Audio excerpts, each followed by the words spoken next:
Okay, now talk. Chapter 5. As Martin flicks on the hallway light, I step inside and my vision improves.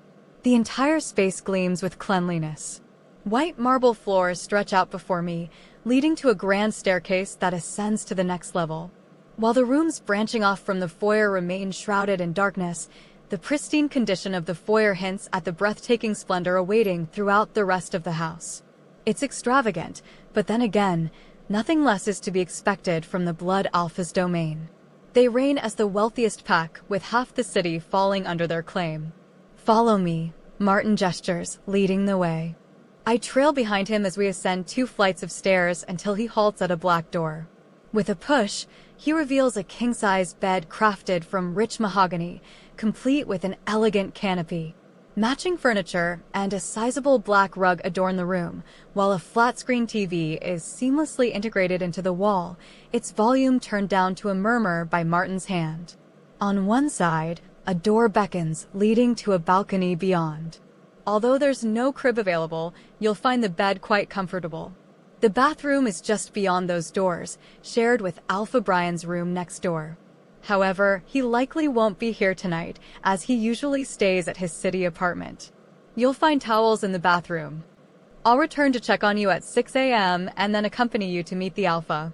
Martin explains before disappearing into the walk-in closet to select his attire for the night. The kitchen is downstairs if you're hungry, and "I'll see you later," he adds, then exits the room. I take a moment to survey my surroundings before flipping on the space heater to chase away the chill in the room. "This is nice, my son. Tomorrow, you'll get to meet your father." I whisper softly to my son, feeling a surge of excitement and anticipation. There's a certainty in my heart that once the Alpha lays eyes on him, he'll recognize his own flesh and blood. It's an undeniable connection that transcends words. He'll sense it instantly. Stepping into the bathroom, I'm greeted by a breathtaking sight. White marble and tiles with delicate gold accents adorn the space. Mirrors cover one wall above the basin, reflecting the opulence of the room. The shower stall is expansive, easily accommodating 3 people. The sink, perfectly sized for bathing Valentine, beckons invitingly. He hasn't experienced a proper bath since leaving the hospital, and I can already imagine his delight. Without hesitation, I prepare the sink with warm water, testing it with my elbow for the perfect temperature before carefully undressing my son and settling him into the water, ensuring his safety as he kicks his legs and moves his arms, happily splashing and cooing while gnawing on his tiny hands. Once the water starts to cool, I carefully lift Valentine out, wrapping him snugly in a towel before gently patting him dry and settling him on the bed as I dress him. After his bottle, he drifts off to sleep effortlessly, his tiny form seeming to sense the security of his surroundings. I nestle pillows around him to prevent any accidental falls before making my way back to the bathroom, leaving the door ajar to keep an ear out for him. Quickly shedding my own clothes, I step into the shower, relishing the warmth enveloping me. Martin hadn't mentioned anything about using the bath products, so I seized the opportunity, lathering up with the shower gel and shampoo for what feels like the most thorough wash in ages. As I'm halfway through wrapping myself in a fluffy towel, the tranquility is shattered by the sudden intrusion of voices, accompanied by drunken stumbling and a woman's giggles. I freeze, adrenaline coursing through me at the realization that someone else is in the house. Snatching my clothes from the sink basin, I'm about to dart into Martin's room when the bathroom door swings open, revealing a stunning red-haired woman. She halts in surprise upon seeing me, her revealing attire leaving little to the imagination, while the unmistakable scent of alcohol wafts into the room with her. She scans me with disdain before a growl escapes her lips, her upper lip curling in a threatening snarl. "What are you doing in here, rogue?" she snaps, her voice dripping with hostility. "I, Beta Martin." I stammer, my heart pounding frantically in my chest. Attempting to explain myself, I find my words faltering when the door is abruptly pushed open and a figure strides in. Not just any figure, but the Blood Alpha himself. The scent of whiskey emanates from him in waves, assaulting my senses, yet I find myself transfixed by his piercing amber gaze. Despite his evident intoxication and unsteady stance, he exudes a commanding presence, his rugged features accentuated by a dark 5 o'clock shadow. He's taller and more muscular than I remember, his dark hair adding to his allure. But it's his eyes, those mesmerizing eyes that hold me captive, glowing like the essence of autumn. Follow me. Take this. Ah, It's as if my brain has been fried to a crisp, leaving me in a daze as I can do nothing but stare, my mind screaming at me, my senses overwhelmed by his presence. The blood alpha. He's my mate. Every fiber of my being resonates with this undeniable truth, even without having shifted yet. As the realization hits me, my heart races with excitement. I've found my mate. Taking a hesitant step towards him, I reach out instinctively, only for his lips to curl back in a menacing snarl, baring his sharp canines. His handsome features contort with rage, and I gasp, understanding that he's too intoxicated to recognize me. Before I can react, he lunges towards me, his grip tightening around my throat as he shoves me against the cold, tiled wall. "What are you doing in my house?" he bellows, his voice echoing off the walls, his grip on my throat constricting my airflow. I struggle to respond, his hold leaving me unable to speak. He sniffs me again, his brows furrowing in confusion before he forcefully pushes me away, his anger palpable. "Leave my house immediately, or I'll have you killed," he commands, his words like a death sentence hanging in the air. My heart sinks as the realization hits me. He doesn't recognize me. To him, I'm just another intruder, another threat to his pack. Despite the primal instincts urging him that something is off, his intoxicated mind fails to register the truth.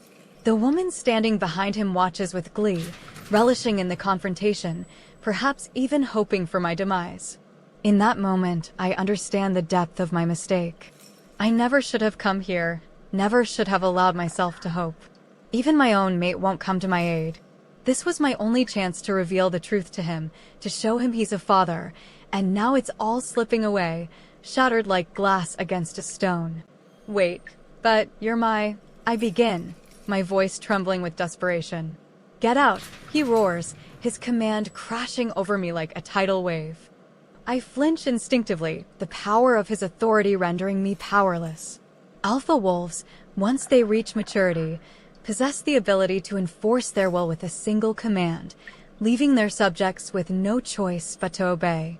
Tears well in my eyes as I hastily retrieve my clothes from the floor, rushing into Martin's room to dress. Despite the overwhelming urge to argue, I know it's futile against his command. As I gather my belongings, the woman beside him purrs seductively, clinging to him possessively. With a heavy heart, I scoop up my son, wrapping him securely in his blanket, and gather my bag before descending the stairs, each step heavy with the weight of defeat. Agony seizes me, a visceral pain that steals my breath and grips my entire being. Clutching the banister for support, I double over as intense cramps rack my stomach, causing me to cry out in anguish. Each wave of pain feels like a dagger through my heart, tearing me apart from the inside out. It's unmistakable, they're together, in every sense of the word. The realization hits me like a sledgehammer, shattering the fragile remnants of hope I had dared to hold onto. I've heard that mates can sense infidelity, feel it in their bones, but experiencing it firsthand is a torment beyond words. To meet him for the first time, only to witness him with another woman, it's a betrayal that cuts deeper than any physical wound. And to add insult to injury, he hasn't even marked me, hasn't claimed me as his own. With a heavy heart and tear-streaked cheeks, I flee from the house, the torrential rain mirroring the storm raging within me. My car feels like a world away, but his command leaves me no choice but to obey. Helplessness washes over me as I scan the dark, rain-soaked streets, searching for refuge. Clutching my son close to shield him from the cold, I begin to run, my legs carrying me forward with a desperate urgency, my mind racing to find a safe haven in this unforgiving night. As I run, the city's main street stretches out before me, a familiar boundary separating the territories of Nightshade Pack and Shadow Moon Pack, the pack I once called home, where my father reigns as Alpha. With a surge of determination, I push forward, the thought of seeking refuge with my old pack flickering in my mind like a beacon of hope. Perhaps my father will show me mercy, reconsider his stance once he meets his grandson. For my son's sake, I cling to this fragile hope, knowing I have no other choice if I don't want to spend the night wandering the streets in the pouring rain. Without hesitation, I set off toward my childhood home, my legs carrying me swiftly through the familiar streets until I finally come to a stop in front of the single-story, luxurious house where I spent my formative years. The windows are dark, the house silent, a stark contrast to the lively memories that flood my mind. My heart aches as I gaze up the driveway, recalling the countless moments of joy and laughter shared within those walls. This place holds a lifetime of memories, playing with pack mates, riding bikes with my sister along the sidewalk, and the warm embrace of family gatherings. My father, once a pillar of strength and guidance, would toss a football with us on the lush lawn or help us climb the towering tree that stands sentinel at the edge of the driveway. It's a poignant reminder of the life I left behind, the life I yearn to reclaim. With a heavy heart, I realize how much I miss my old life, my family, the sense of belonging that I've lost.